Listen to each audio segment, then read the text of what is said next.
towards the future of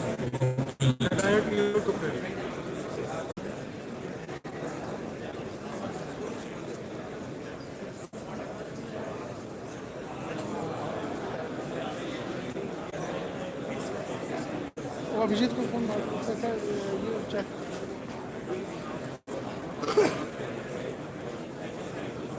हाँ अभिजीत मैं बिल्कुल इधर हूँ स्टेज के पास तू चेक कर जरूर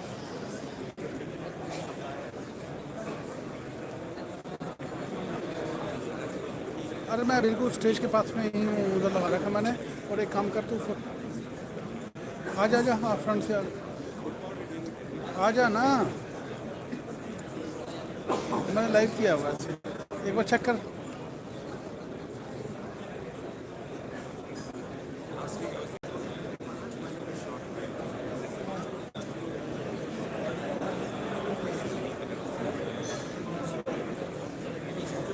लाइव किया हुआ चेक करना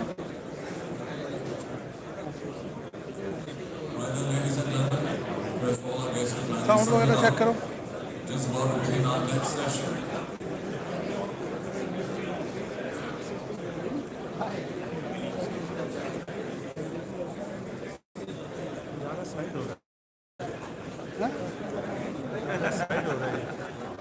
मगर साउंड इज ओके ना sound is okay Take it on the other side, the dash, the podium.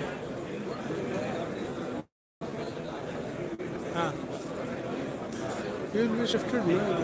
So ladies and gentlemen, may I request all our guests to kindly get seated so that we can start our Yeah, next but session. ये zoom करके देखो जरा speaker का zoom करो.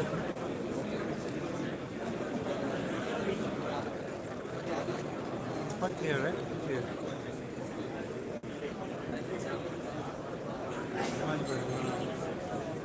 हाँ ये वाला position ठीक है इसका स्पीकर भी अच्छा लग रहा है. Looks nicer from the side. And sound यहाँ पे अलाउ करेगा ना? कोई बात नहीं मैं करूँगा साउंड इज गुड Sound ठीक है? Sound, how is the sound?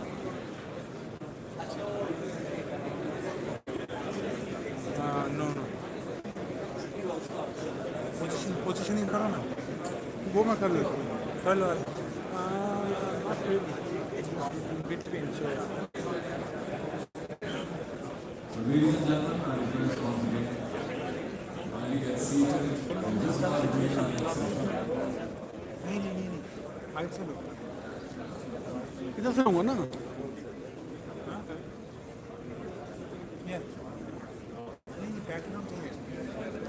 ये तो अभी स्पीकर पे बोलेंगे तो close Right then, ladies and gentlemen, this session is on the theme towards the future of mobility. Ladies and gentlemen, vehicle industry has been witnessing the change happening in the entire way people and goods are being transported, driven by a series of converging technological and social trends, the rapid growth of car sharing and ride sharing, the increasing viability of electric and alternative powertrains, new lightweight materials, and the growth of connected and ultimately autonomous vehicles. The result is the emergence of a new ecosystem of mobility that could offer faster, cheaper, cleaner, safer, more efficient, and more customized travel. To elaborate on this, we'd like to call upon ये ले Mr. John Roberts, ये आएगी Urban Mobility MRTs on the gates. A big round of applause, ladies and gentlemen, for Mr. John Roberts. I'd like to call upon Managing Director and Senior Partner, the Boston Consulting Group, Mr. Rahul Jain. 59 वाला लोगो चाहिए. अच्छा okay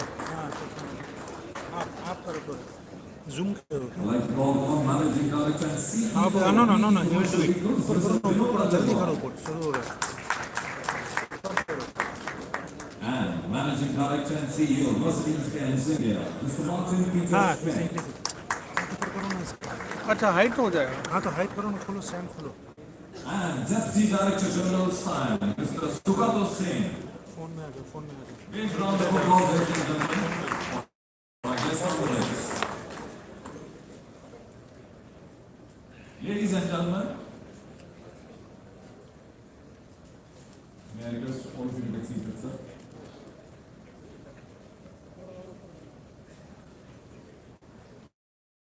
Ladies and gentlemen, our first speaker is an industry veteran with over 40 years of rich experience in general management, finance and operations. He has been leading the VE commercial vehicle since 2010 as Managing Director and CEO. Ladies and gentlemen, we now begin the session with the address of Mr. Vinod Agarwal.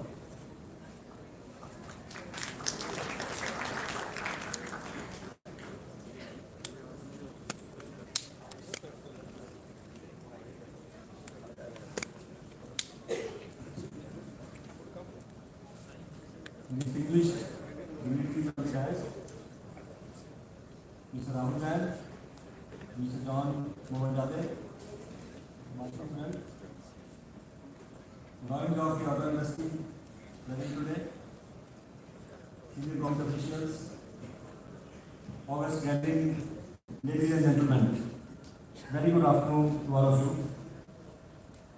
It's my great privilege to be here in SIAM 59th Annual Convention 19 with the theme of Building the Nation Responsibly.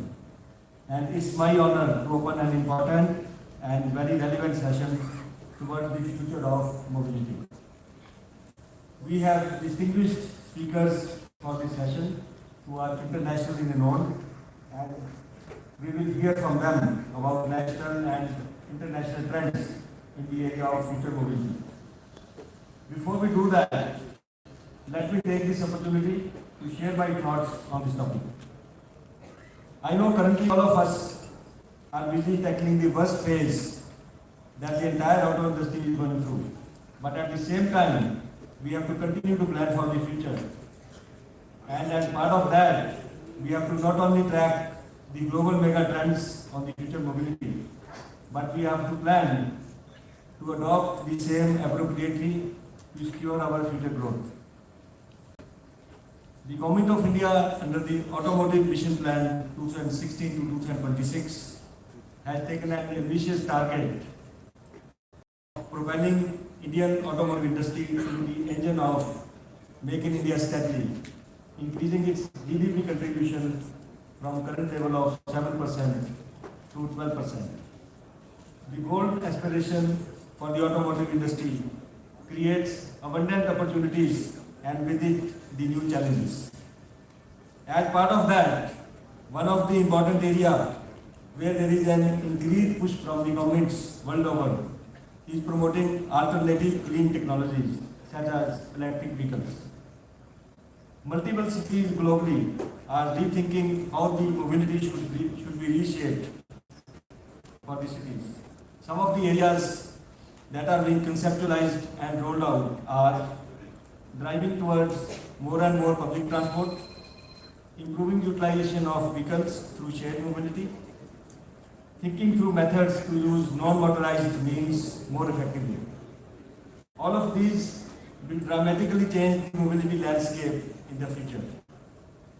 Coming to the global trends on the future mobility, these are largely centering around connected and autonomous solutions, shared mobility, and electric vehicles.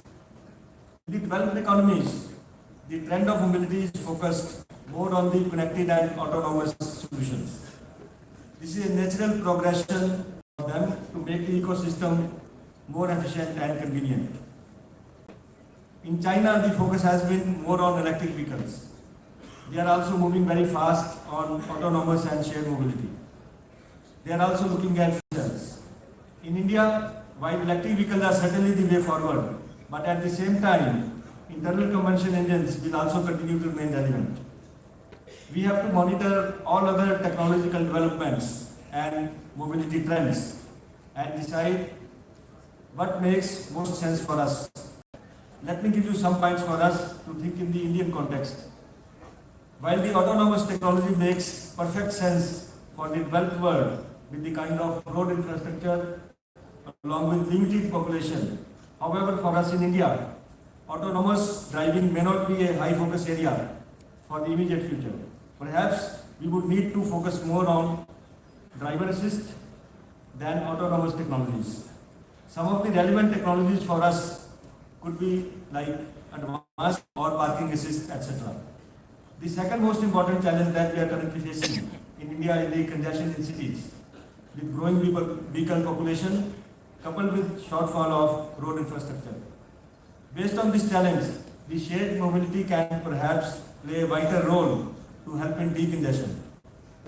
With connected technologies, shared mobility or mobility as a service is already becoming a growing phenomenon in India in the car segment. We need to analyze it further.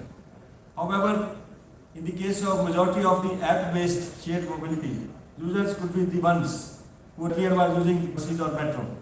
Hence, the real benefit of shared mobility is yet to be discovered.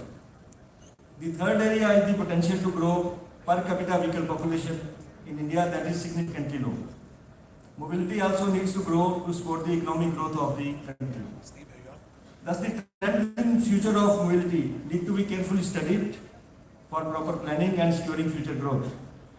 Apart from this, two issues which the Government of India could recognize are policy differentiation between usership and ownership, and infrastructure development needs to match the new technologies and electric vehicles. With these words, I look forward to the expert speakers, Mr. Rahul Jain and Mr. John Mohanjade, to present their perspective with the closing remarks from my industry colleague, Mr. Sven. Thank you very much.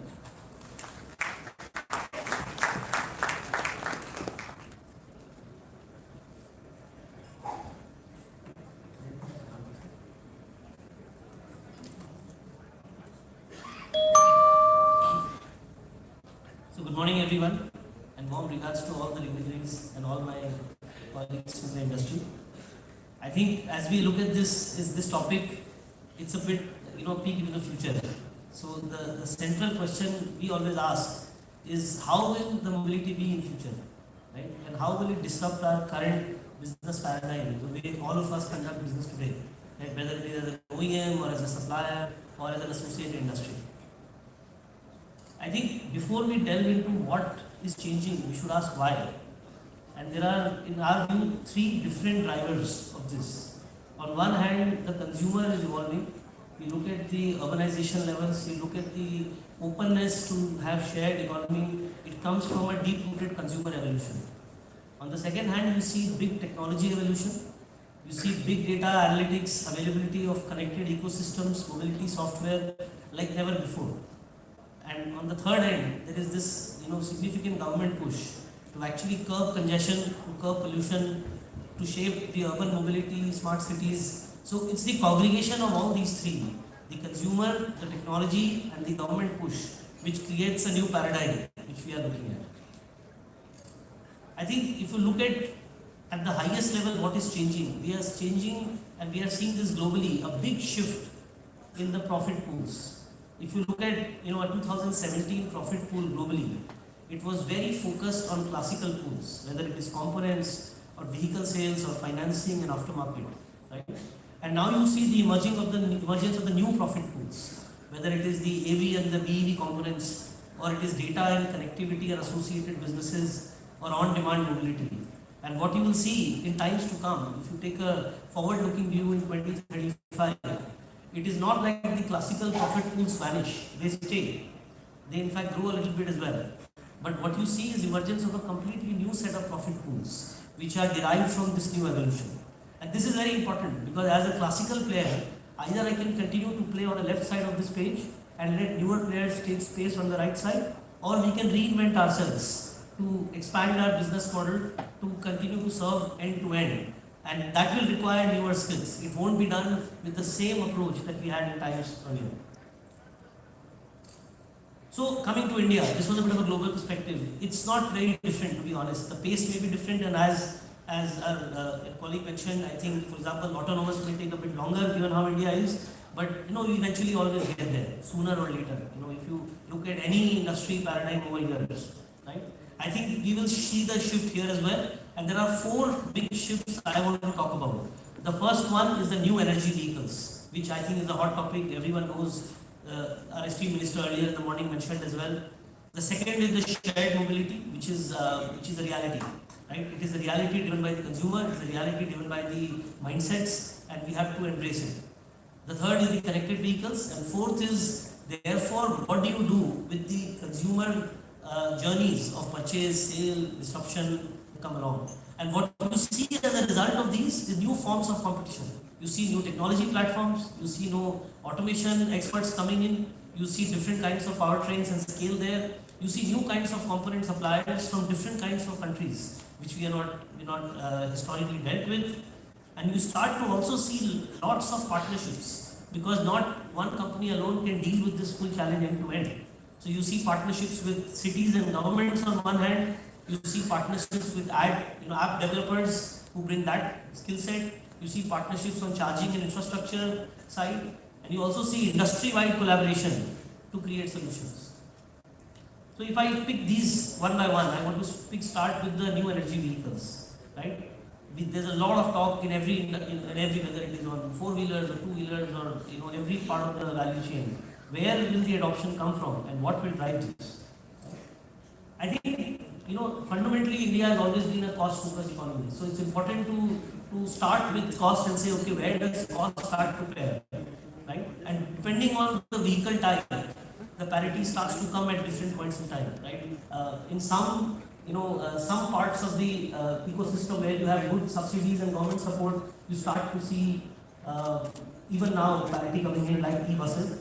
In some parts where the usage levels is very high, like in the shared four-wheeler, you start to see again parity coming now, right? But in many other parts where the usage level is not that high, and whether it is for scooters or it is for private cars, we are still a few years away where you start to see the cost parity. So this is an important point to keep in mind. The other element is the charging element, right? Areas where charging is done externally become more complex, whereas areas where charging can be done at home, right, or can be managed by individuals at night, starts to make it more conducive to adoption, right? The other piece, the underlying driver of this is really more on the battery cost side, and this is a $1 million debate. I mean, frankly speaking, there are all kinds of graphs and charts. You will hear projections from everyone, right? So what we have seen in past is a certain level of drop, driven by chemistries, driven by scale, driven by improvements, and the premise is that going forward, while the level of reduction will reduce, but we will continue to see some drop, right? And you see, there is a view that by 2030 you start to see battery pack prices, closer to $100 per kilowatt hour. And what that does is that starts to bring parity, and what you start to see then is a certain takeoff in adoption, there will be a takeoff point at which the infrastructure is there, at which the battery prices become reasonable, the consumer adoption happens, and you will see closer to 25, and the 25 to 30 period as when you will see steep adoption from our point of view. I think what it does for us is that we need to, as a player in the industry, reinvent how we think about this change. Firstly, we need to think on, as we classically done on the product side, you need to be, of course, come up with products which are comparable. People who talk about China, right, oftentimes forget that many of those changes were driven by not apple to apple kind of products. So we need to rightfully adopt, right? So where we come from is there is going to be a significant adoption in shared mobility, right? It's a matter of time, because with all the parking hassles, all the urban developments where they are trying to put pressure more and more on curbing traffic, we are going to see more and more people relying on outsourced vehicle ownership. And what it does is it impacts congestion. So we are looking at almost 30% of traveled kilometers in India to be shared by 2030.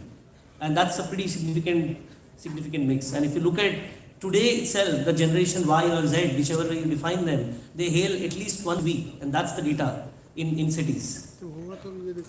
What it does, and this change is not just in cities. If you look at how our penetration of shared platforms has been, it was limited to a handful of 8 to 10 big cities in India. If you look at in 18, it already expanded to many tier 2, 3, 4 towns. So this is not just a metropolitan phenomenon.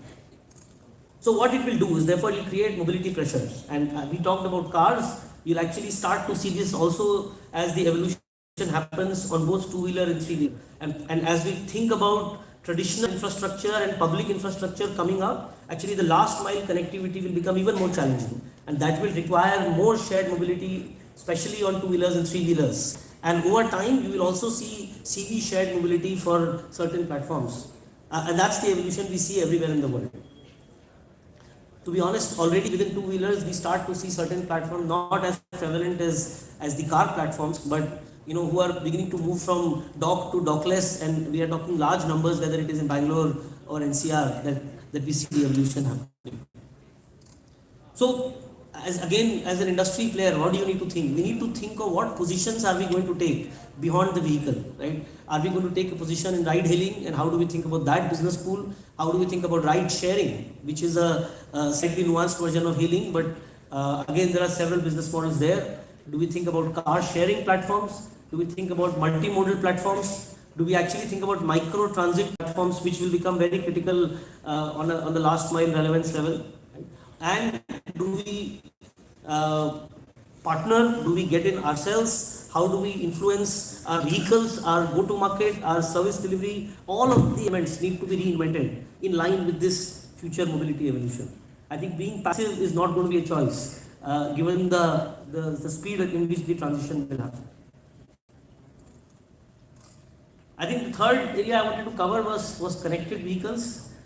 Today, the amount of data that can be created and that can be processed has exponentially shot up. If you look at it, there are two kinds of data we talk about: data which are generated from the vehicles and data which are generated from passenger side, right? And many of you are aware of about this, but I think what it is doing is creating completely new business models. I'll give you an example. Tesla has started to offer insurance prices lower than anyone else can ever offer, because they are able to use the passenger data to actually create customized offering, based all the sensors that are available and all the data which flows up. Today, as basic product as a scooter can have 50 plus sensors attached with all kinds of data that comes in 10 to 15 gigawatts processed every month, which leads to different kinds of analytics. And what therefore it opens up is a range of business platforms, right? You see connectivity services, you see on the vehicle data side, you can start to see predictive maintenance being offered more for the retail consumer. You start to see different kinds of fleet management services getting offered for the fleet consumers. You start to see insurance companies leveraging this for corporates and the OEMs creating customized offering like the one I mentioned. And you start to see actually cities using this data to do city planning. So this data that throws up from vehicle, both from the passenger side and the vehicle side, has applications for everyone. The question is, as again industry players, are we getting into the monetization of this entire data play that throws up? Or we let again third party and tech companies completely take charge of this? Last but not the least, underlying all of these change is a new consumer. And it is important to keep them in mind as we think about what changes we do. At the end of the day, the new consumer they are millennials. They will make 50% of the working population by 2030. A large percentage of women than there's ever been. The affluent share is going to increase. Emerging city share is going to go up, and very, very digitally savvy compared to past. And if you look at just some basic data already in auto industry today, 76% of our consumers use digital means to research before they make any purchase. And actually 43% have already finalized what they want to buy before they visit the dealership. And this is the use of all the digital influence that you see today. And as a result, what it does is you start to see very different kinds of customer journeys. There has been a traditional model of you brand yourselves and there's a dealership available and you go there and you test drive and you buy the vehicle and you go home. Right? Test drive and you buy the vehicle and you go home. Right? That is going to get disrupted, and it is a matter of time. You will start to see from fully physical to half digital to fully digital customer journeys, which is going to emerge in times to come. And especially with the new changes around and the share of the digitally savvy consumer is going to be higher in the new businesses, whether it is electric or it is mobility or it is autonomous. If I put therefore these four changes together, whether it is on the powertrain side or on the mobility side or on the connected vehicle side or on the new consumer side, the key question for us is how do we reinvent ourselves to deal with the new reality, and how do we actually benefit from the transitioning and expanding profit pools as against diminishing profit pools. Thank you.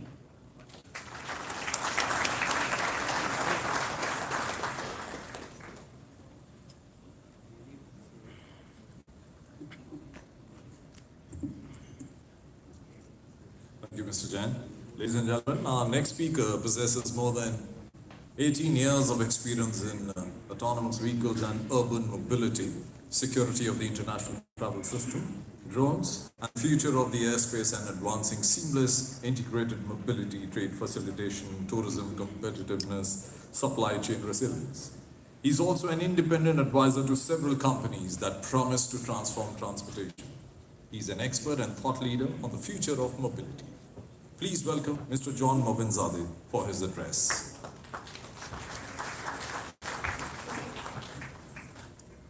Thank you.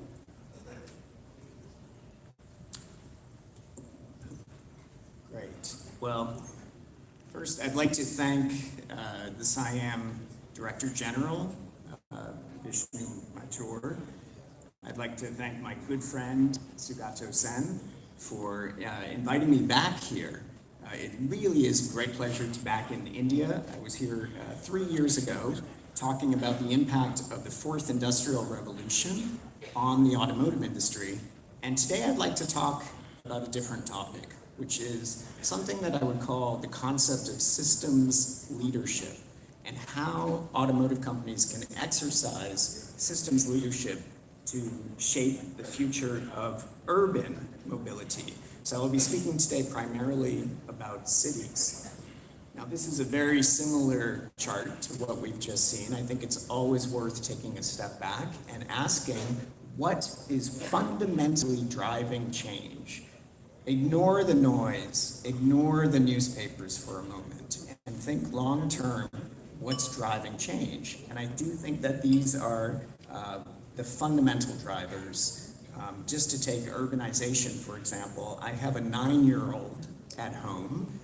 Between the period when he was born and when he turns 18 and goes off to high school, the urbanization rate in the United States will have changed from 81% of people living in cities to 85%. But in this country, we will see 250 million people migrate from the countryside to cities. In China, during that same time period, we'll see the entire population of the United States, the equivalent population, migrate to cities. So these are really epic forces. But I do want to emphasize something about technology and the new business model that several of my colleagues have already referenced. Why does it really matter? It matters fundamentally because transport is expensive. In the United States, it's about 17% of disposable income. In this country, it's less, but in any model that can change that 17% to 15% or 12% is very likely to succeed. Now, we've seen the data. The international arrivals quadrupling. This is in aviation since 1980, and dramatic increases forecast. We've seen the congestion data. This is in the United States. Again, quadrupling in terms of congestion cost since 1980. Also significant forecast. E-commerce, of course, has absolutely exploded. This is looking at e-commerce as a percent of retail sales in the U.S. Last year, we saw $500 billion of e-commerce sales in the United States. Really significant driver, putting vehicles on our roads, yet a further challenge for urban congestion. And again, as my colleagues just discussed, we have to think about consumer attitudes and fundamentally how consumers are changing. My colleagues at Deloitte have put together just a remarkable survey that covers major automotive markets around the world. And I pulled this one particular data point, which is the percentage of ride-hail users that question whether they need to own a vehicle going forward. And looking at India, for younger users of ride-hail, that number is over 50%. So this is a really important factor to account for. And as I referenced before, rising costs also incredibly important. We've seen the share of household spending in this country dedicated toward mobility increasing as well, both in rural areas and in cities. So this is the context. Now, what are the solutions? What's the way forward? And I'd like to discuss maybe 5 different ideas today. Let me start with strategic investment in infrastructure. As we heard from the minister this morning, it's incredible. I think you're all very fortunate to have a minister that gets stuff done. And it's remarkable to see 30 kilometers of highways being built in this country on a daily basis. That is important, particularly at this stage in the infrastructure cycle. And the investments made by the Delhi Metro. But we fundamentally, particularly in developed situations, cannot sort of build our way out, right? We can't just add more roads because we know that there's this phenomenon of induced demand. When a road is congested and a lane is added to that road, at first everything is wonderful, the traffic flows freely. 6 months later, we start to notice a little bit more congestion, and then 1 year later, we're right back where we started. And that is sort of the curse of mobility. One example that I would cite here is a small city north of Toronto that decided to partner with Uber rather than investing in a new bus line. So they partnered with Uber and they basically subsidized Uber to provide rides to their citizens. It was a huge success, so much so that in fact it was really a victim of its own success. And with some sort of reverse, let's say, transit economics there, where more ridership was, in fact, more expensive. Smart infrastructure. This is a bridge about 2 miles from my home that crosses between Boston and Cambridge. The bridge was built in 1915. It fell down. 100 years later, the bridge was rebuilt, and it looks exactly the same, which is fine, but no accelerometers, no strain gauges, no predictive maintenance or anything incorporated into that infrastructure. We need to be thinking forward. So mobility technology, the next topic. We've heard these words. What is the future? Decarbonized, not just electric, by the way, but also I think hydrogen will have a role to play. Autonomous, shared, integrated, connected. More recently, we can add aerial and micro as well.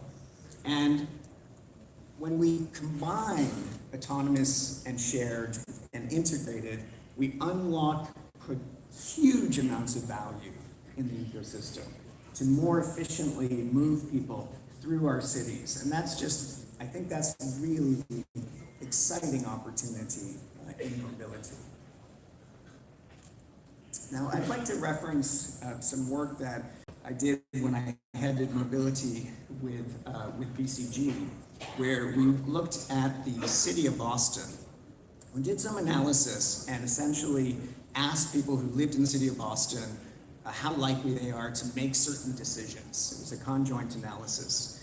And what we discovered is, like many, many studies have shown, that we are moving toward an urban world of mobility on demand.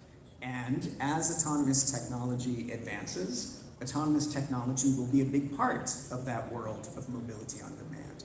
So if you look at that chart on the left, which is looking at the urban core of the city of Boston, rather than the surrounding areas of Cambridge and Somerville and so forth, what we see is a significant shift in mobility on demand, but at the cost of mass transport. And of course, this is really deeply concerning. And now, I think, since we've done this work, I think it's become a much more sort of mainstream concept to say, well, wait a minute, there are challenges with the rideshare model. And if it is pulling people off of the subway in New York and putting them into vehicles on the surface, as it is, that is a very, very significant challenge to address. And it's important because mass transport has to be part of the solution. It absolutely has to be.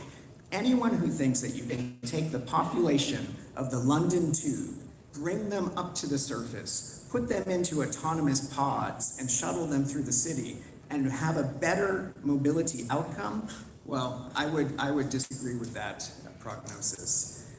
So getting back to the work, the study that we did with the forum, we looked at what would be the impact of this projected shift. And we saw, yes, cars on the road would be reduced, parking space would be dramatically increased, available parking space, which is very significant for cities. But the average trip time, the average time it takes to get from point A to point B, which is what most of us really care about, would only go down by about 4%. Significant, but hardly life-changing.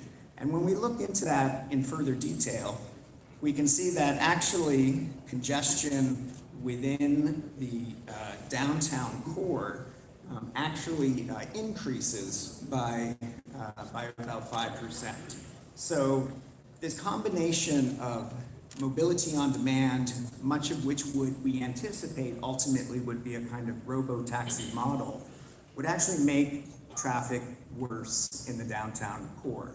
And again, that's fundamentally driven by the substitution, by pulling people out of existing mass transportation modes and putting them onto the surface. So, autonomous vehicles, absolutely transformational, but not by any stretch a panacea. But there are things that cities can do to actually leverage and influence this outcome. Pricing is one that gets talked about a lot, which I'll speak a little bit more about later. So we're all familiar with the concept of the Gartner curve. It's been an interesting journey for autonomous vehicles in 2012, rapidly climbing the curve in 2015, ascending the apex, and then now sort of split into these two levels, but fundamentally sort of plummeting downward through the trough of disillusionment. But let's not forget the long view. And the long view is that this technology will arrive and it will be fundamentally transformational. I want to speak a little bit about micromobility. So one of my colleagues at Deloitte just did some very simple back-of-the-envelope analysis and realized that certainly within the US, very huge opportunity for this mode of transit to develop more e-scooters, e-bikes, and so forth. And we've certainly seen what has happened in China, the party and then the hangover after the party. But again, long-term, a major opportunity to redesign, to rethink our streets and how we design our streets and for whom and for what types of vehicles. How do we design our streets to incorporate shared vehicles, for example? How can we rethink the vehicle form factor? Here in India, it's amazing that there's such a diversity of vehicle form factor, and I actually think that gives the country a strategic advantage to think about, how can we be more creative with two-wheelers and so forth. What we see on the left was the MIT folding car, which from a commercial perspective failed quite miserably. But I can tell you that the concept is quite interesting, thinking about flexibility in vehicle form. This is an interesting set of photographs. This is a group of activists who have decided to put money into parking meters and then camp out and put their desk there, all to sort of make a point that the real estate, if you will, of a parking spot has a tremendous amount of value associated with it. And what are we doing? Why are these privately owned vehicles basically just sitting there, occupying and using a very precious public resource? So it's interesting to me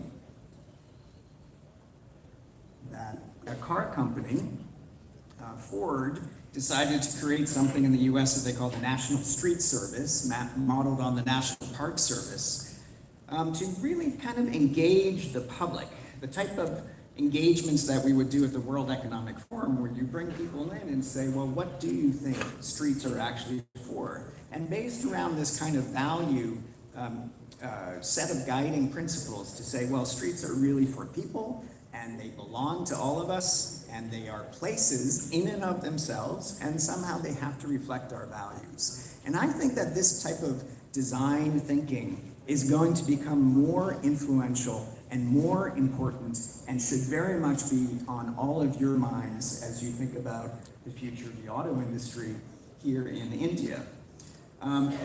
Thinking about how to sort of reimagine the use of the curb. How do we get those parked vehicles out and replace those parked vehicles with a flexible model where the parking lanes along a city street could be used for bicycles, it could be used for outdoor cafe, they could be used for pickup and drop off of Uber, Lyft, or of delivery vehicles, and they could be used for these different purposes at different times of the day. So now I'd like to shift gears and talk a bit about integration. So when I remember a conversation with the CEO of a very large multinational, and he asked my colleague who headed energy at the World Economic Forum, he said, what do you think is the holy grail of energy? And he thought about it for a second and he said, it's storage. It's storage, because whoever can solve the storage question will enable the path toward distributed energy. And then he turned to me and he said, what's the holy grail of mobility? And I said, it's integration. Whoever can figure out how to connect the various modes of mobility and connect the data. And this launched a really fantastic initiative with Deloitte, where we worked with them and are still working with them on this concept of mobility integration. So you have to think about this at various levels. You have to look at the physical level, integration of vehicles and integration of infrastructure. You have to look at the digital level, integration of payment systems, tremendously important for making the mobility experience seamless for your consumers. And perhaps most importantly, we have to look at it at the institutional level. So how do you integrate various government agencies to work together in a coordinated manner for a common cause? How do you balance the interests of cities and companies and so forth? So, modal integration is kind of easy to integrate. This is the Airbus pop-up concept that was introduced several years ago. This is a vehicle that was developed by Mercedes and Maternet to sort of launch drones, delivery drones, from the surface of the vehicle to perhaps remote delivery customers. This stems from a conversation that I had with the CEO of Volvo Truck in Gothenburg. And he told me, he said, John, we're introducing an electric bus. And I said, that's amazing. That's wonderful. And then he showed me this picture, and it really affected me. It changed my mindset. The picture is of the electric bus entering the library at Chalmers University. And when you start to think about this concept of, when I think of a bus, I think about waiting outside in the rain. I don't think about having a Starbucks on the bus as the bus is integrated in with the built infrastructure. These are really exciting opportunities going forward in the future that I think we all need to be mindful of. But as mentioned, data is really at the core. And how do we figure out not just the types of data already mentioned, but also the movement data, the origin and destination data, where trips start and where they end. This is a gold mine of information for cities. This is a map of around Union Station in Washington, D.C., just showing pickup and drop off. And this enables cities to make better decisions about how they plan their own transportation network. networks. And so we've seen these emergent movements, things like the Shared Streets Initiative, and Los Angeles has created something called the Mobility Data Specification to create a mechanism for this data to be captured and aggregated, hopefully in a way that protects private information. So it really comes down to sort of this new game that, you know, if you own the platform, then in fact you own the customer. And so these are, you know, three examples of this platform approach. You know, Uber buying Jump, the bicycle micro-share company, and now expanding into Elevate, into, you know, basically flying taxis, which I will also talk about shortly. The remarkable deal this year that took place between Daimler and BMW, two, you know, traditional premium companies, hugely respected, who have also been fierce competitors for a long time, coming together and saying, okay, we're going to collaborate on this element of how do we connect to our customers from a platform approach. And I think it's the right thing to do. And what Daimler has created with Movil, which is now Reach Now, I think is something really impressive and that we should all take a closer look at. And then for a Silicon Valley company to try to create this sort of open interface to deal with some of these data questions. There's a lot of really exciting stuff happening in this space. I'd like to talk just briefly about the fourth solution, dynamic pricing. Maybe not as applicable here in India. Very interesting paper from Wharton about, you know, how in fact congestion here is mostly an issue of infrastructure, much less than you know, sort of a demand-driven issue. So let's fix the infrastructure, let's get the rules of the road enforced, and that may be very helpful to resolve some of the congestion issues that we're seeing here in this country. But I do think I can envision a future where we move beyond London and Singapore. We move beyond a simplistic model of congestion pricing, where a cord is drawn around the central business district and you have to pay £5 or whatever to enter into that area. A model that is dynamic based, using a technology that exists today, that looks at the footprint of the vehicle in terms of square meters, that looks at the weight of the vehicle, because the bigger the footprint, the more street space you're occupying, the greater the weight, the more wear and tear you are imposing on the city streets, and takes those factors into account, but importantly, takes into account whether or not there's a football game at the stadium. And so the pricing is dependent on these demand factors. I would imagine that this is going to come in some cities. I don't know where this will start, but I can see this model evolving. And again, it's probably because at the end of the day, our city streets, as I said before, are a limited, precious resource. Which brings me to the end and sort of a really important concept that I want to leave you with, which is systems leadership. And we heard reflections on it this morning from the minister and some of the other panelists. When we started talking about autonomous vehicles at the World Economic Forum in 2014, it was an automotive conversation. And we almost immediately realized this is not an automotive conversation. This requires engagement with technology and energy and insurance and so forth. That is a systems type of issue. And I'd like to reflect a little bit on a event that I participated in May called the Uber Elevate Summit. So Uber has been pushing this concept of flying taxis, and they've now organized, this was their third summit this year in Washington. I have 4 takeaways to share with you. And the first is that they've built a significant and energized community around urban air mobility. You know, Bell Flight, Embraer, Boeing, all the OEMs that will create these vehicles, of course, are engaged.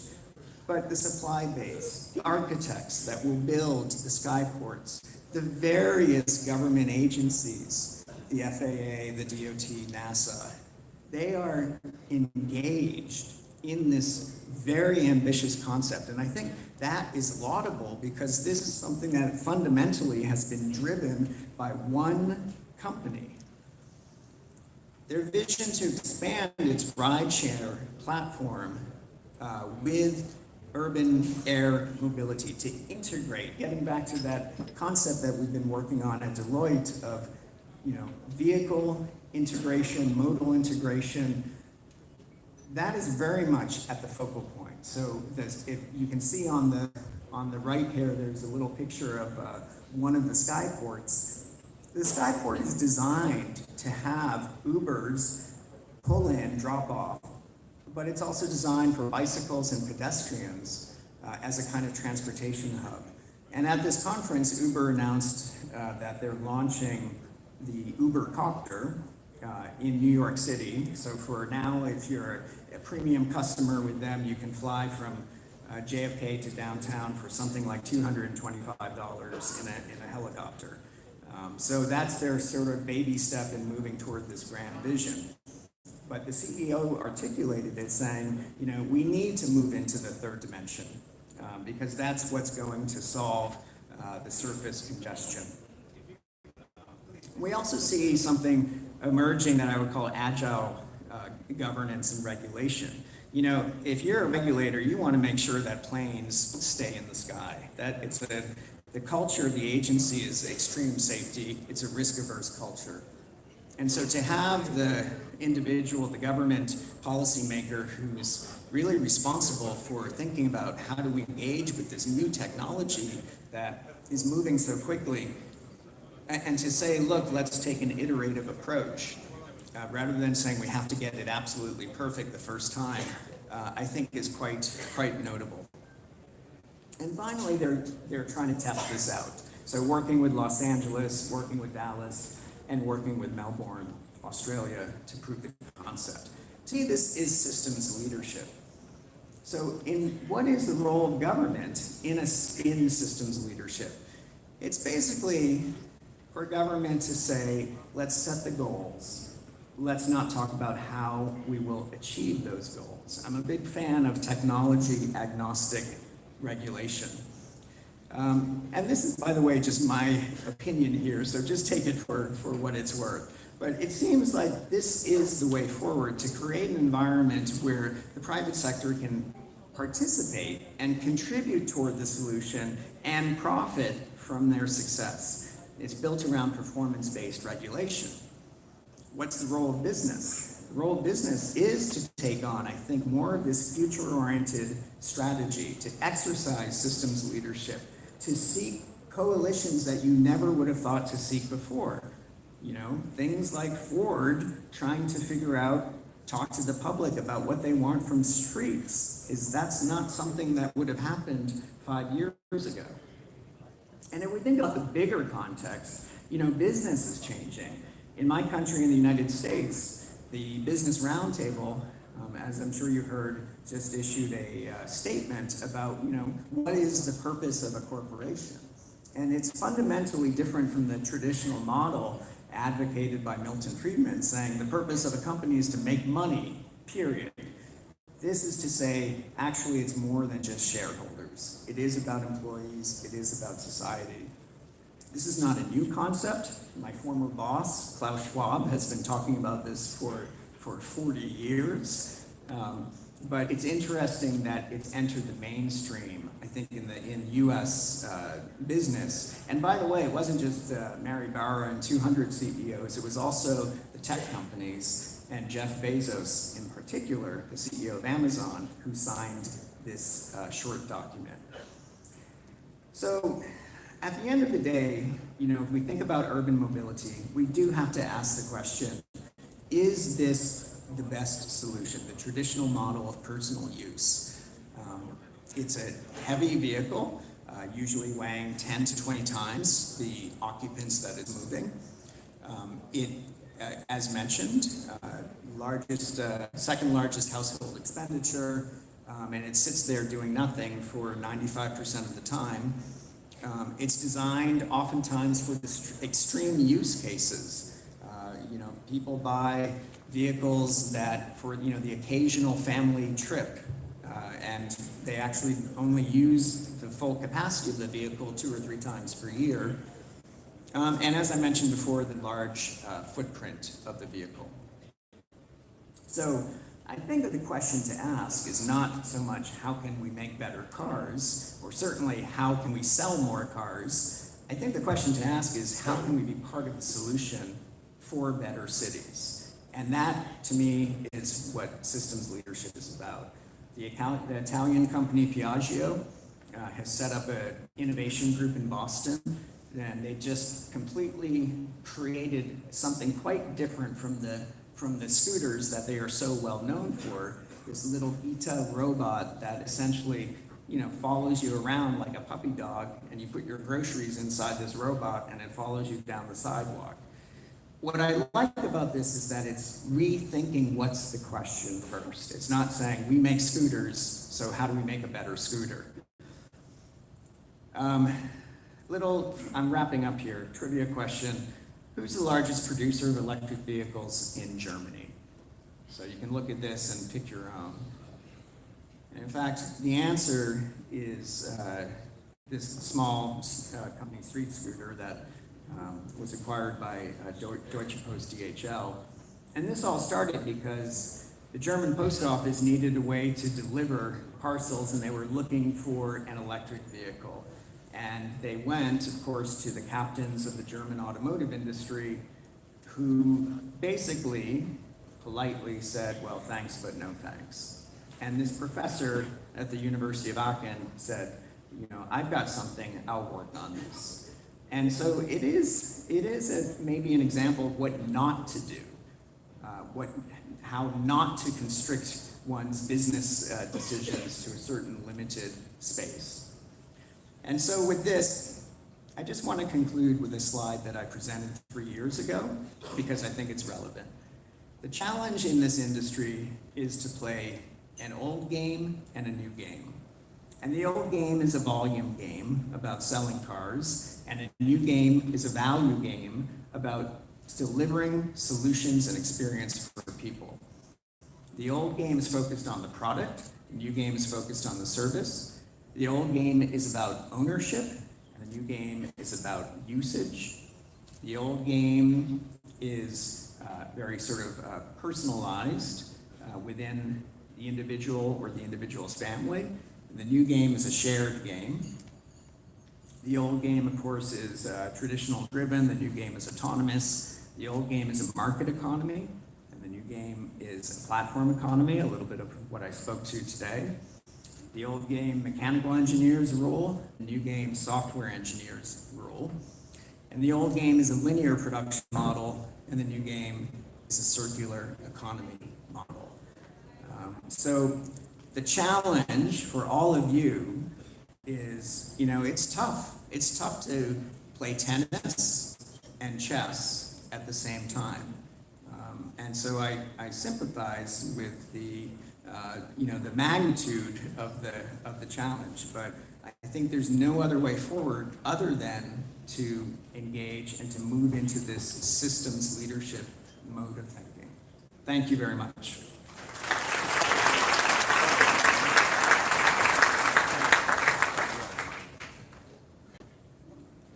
Thank you so much, Mr. John Movinzadeh, the Executive Director, Urban Mobility, MIT, for that enlightening session.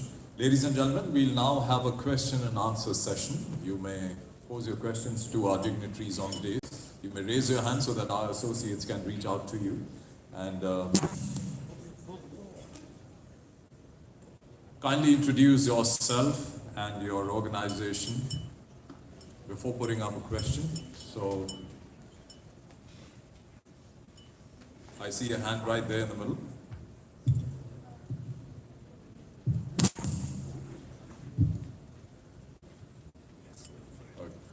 Right then, sir. We'll go ahead with you first. Yeah. I am Shakti Velan from Mahindra & Mahindra. My question is to Mr. Rahul. From your standpoint of view, what is needed to strengthen auto industry to the Indian economy point of view?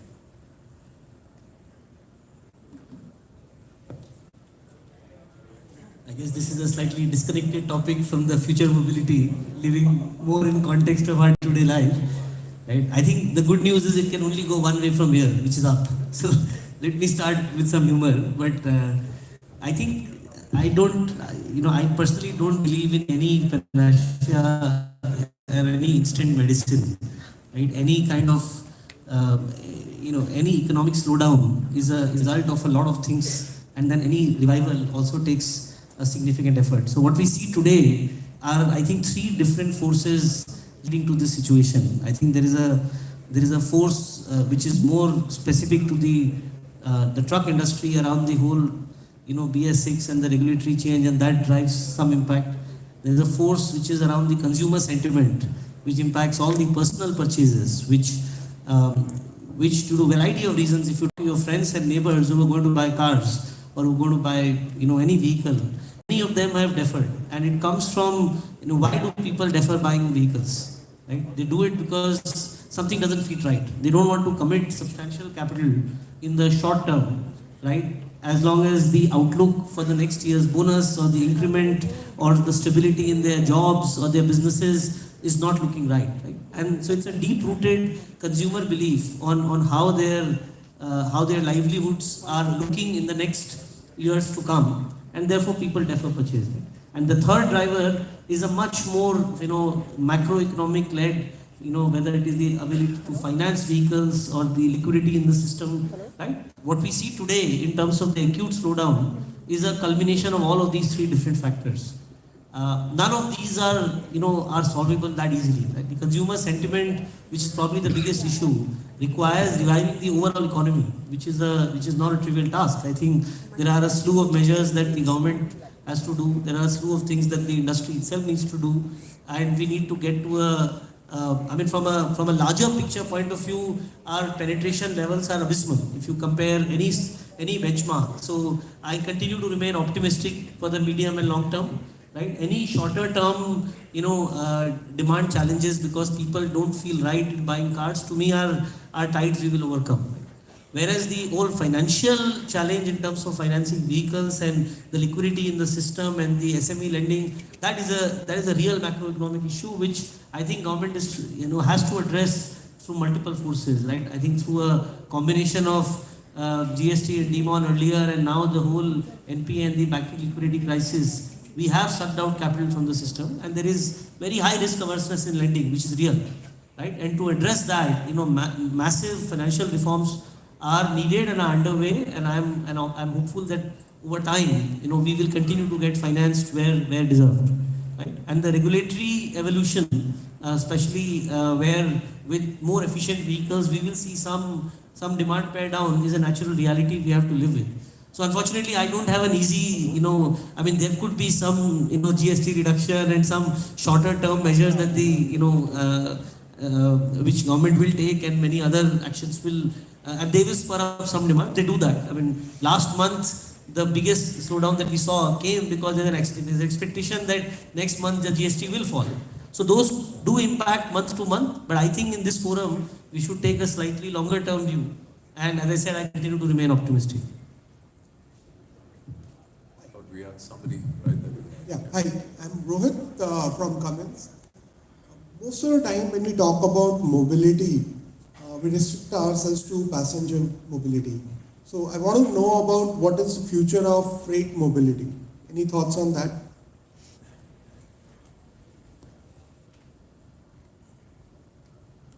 Okay, so I'll just quickly start out. Freight mobility I see as something at night and something primarily electric. I see tremendous opportunity for rethinking new systems around freight mobility within cities. So the Gita robot that I mentioned is a small micro representation of the broader concept of sidewalk robots, much of which I would imagine could move throughout cities during the nighttime, electrically driven, not very much time constrained. And of course, I think we can also see consolidation, delivery lockers, particularly for people who live in urban centers. It's not too much to ask for them to walk less than 3 or 4 minutes to pick up a package. So I think there's some opportunities around that space. On how the future of mobility can unfold and how we as an industry need to play a strong and meaningful part in this journey. From SIAM, Vinod has talked about how India would need to look at developed economies in terms of future technology and adoption.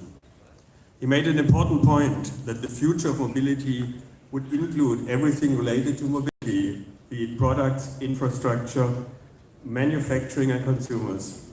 He also highlighted the fact that India might not be and should not be an exact replica of concepts anywhere in the world. India will focus and develop its own interpretation of the case, connected, autonomous, shared and electric.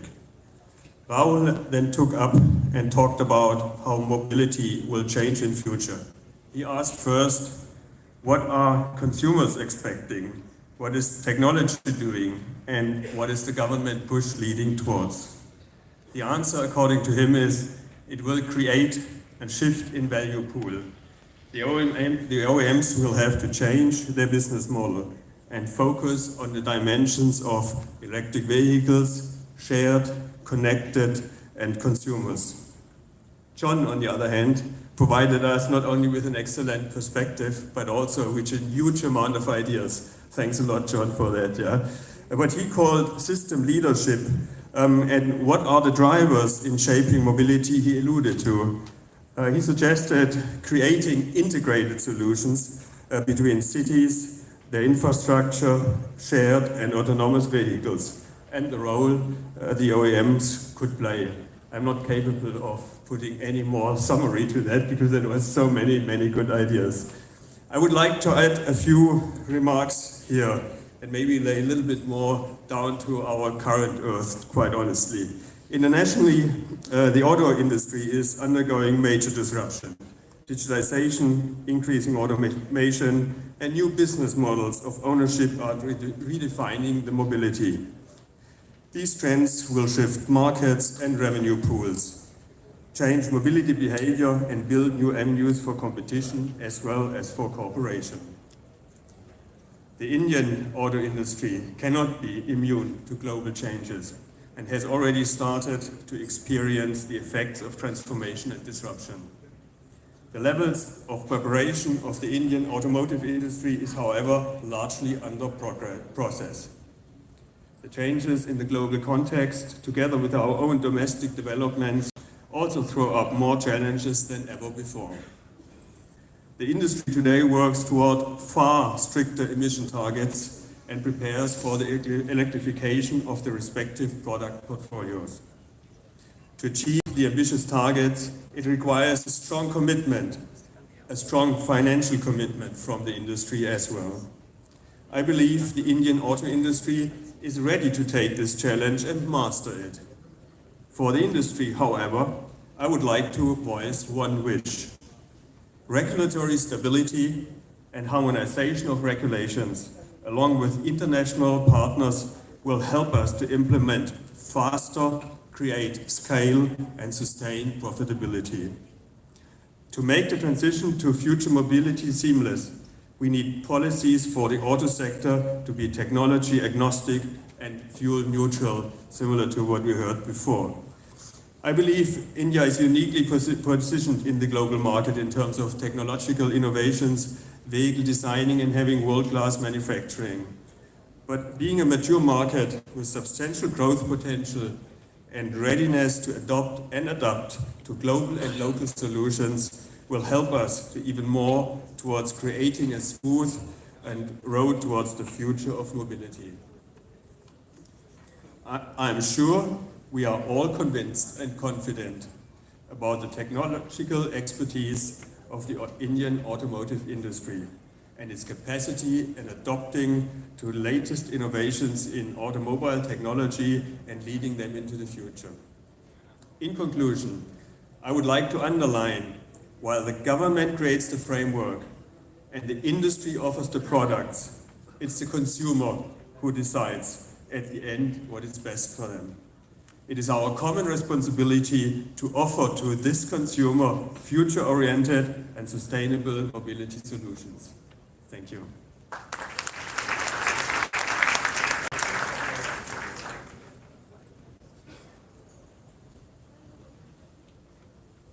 Thank you so much, Mr. Martin Peter Schwenk.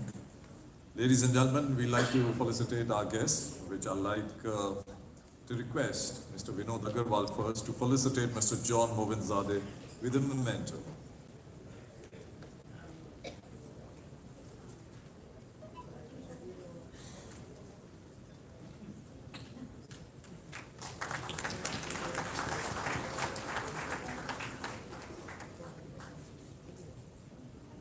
May I now request Mr. Martin Peter Schwenk to hand over a memento to Mr. Rahul Jain.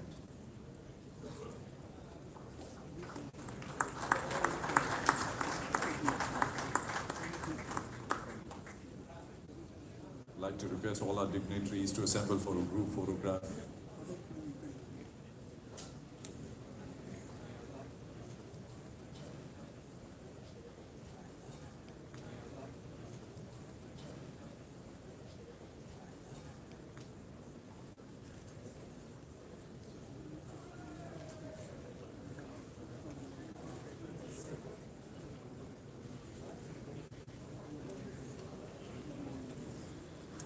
Thank you so much. On behalf of SIAM, I wholeheartedly thank all our dignitaries on the days.